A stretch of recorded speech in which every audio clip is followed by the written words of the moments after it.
네, 우리나라에 대한 일본의 수출 규제에 대해 홍남기 부총리 겸 기획재정부 장관이 맞보복에 나설 가능성도 배제하지 않았습니다. 네, 단호하게 대응하겠다는 입장인데 정부의 대책과 전망을 소재형 기자가 전해드립니다.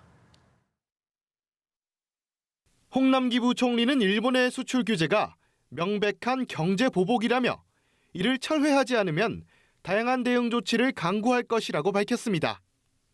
그러면서 일본에 대한 수출 규제 등 맞보복 가능성에 대해 배제할 수는 없다고 말했습니다. 한편으로 정부는 일본의 수출 규제 철회를 촉구했습니다. 한국 정부는 국제규범에 반하고 과거 일본의 주장 및 발언과도 배치되며 세계 경제 발전을 위협하는 일본의 수출 통제 강화 조치의 철회를 강력히 요구합니다. 우리가 할 수 있는 맞보복 조치로는 일본에 대한 메모리 반도체 공급 제한, 대일 관광 억제 등이 거론됩니다. 하지만 양국의 외교 갈등에서 비롯된 통상 분쟁이 전면전으로 번지면 두 나라 경제 모두 타격을 받기 때문에 선택하기 쉽지 않습니다. 결국은 일본과의 협력 관계를 구축하기 위한 노력, 그러한 관계를 통해서 한일 관계의 경제 협력을 복원하는 것이 중요할 것으로 생각됩니다.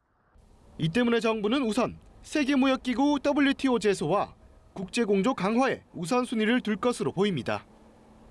우리나라가 반도체 생산에 차질을 빚어 공급을 제대로 못하면 미국과 중국 등 세계 IT 산업이 피해를 볼 수 있는 상황입니다.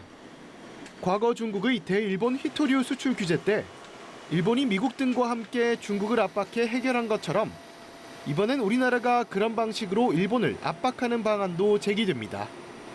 앞서 김상조 청와대 정책실장과 김현종 청와대 국가안보실 2차장이 일본의 수출 규제로 피해를 볼 수 있는 대기업들을 만나 대응 방안을 논의했습니다. 정부는 일본이 수출을 규제한 세계 품목과 추가 제재 가능성이 있는 품목의 국산화를 집중 지원하기로 했습니다. 연합뉴스 TV 소재형입니다.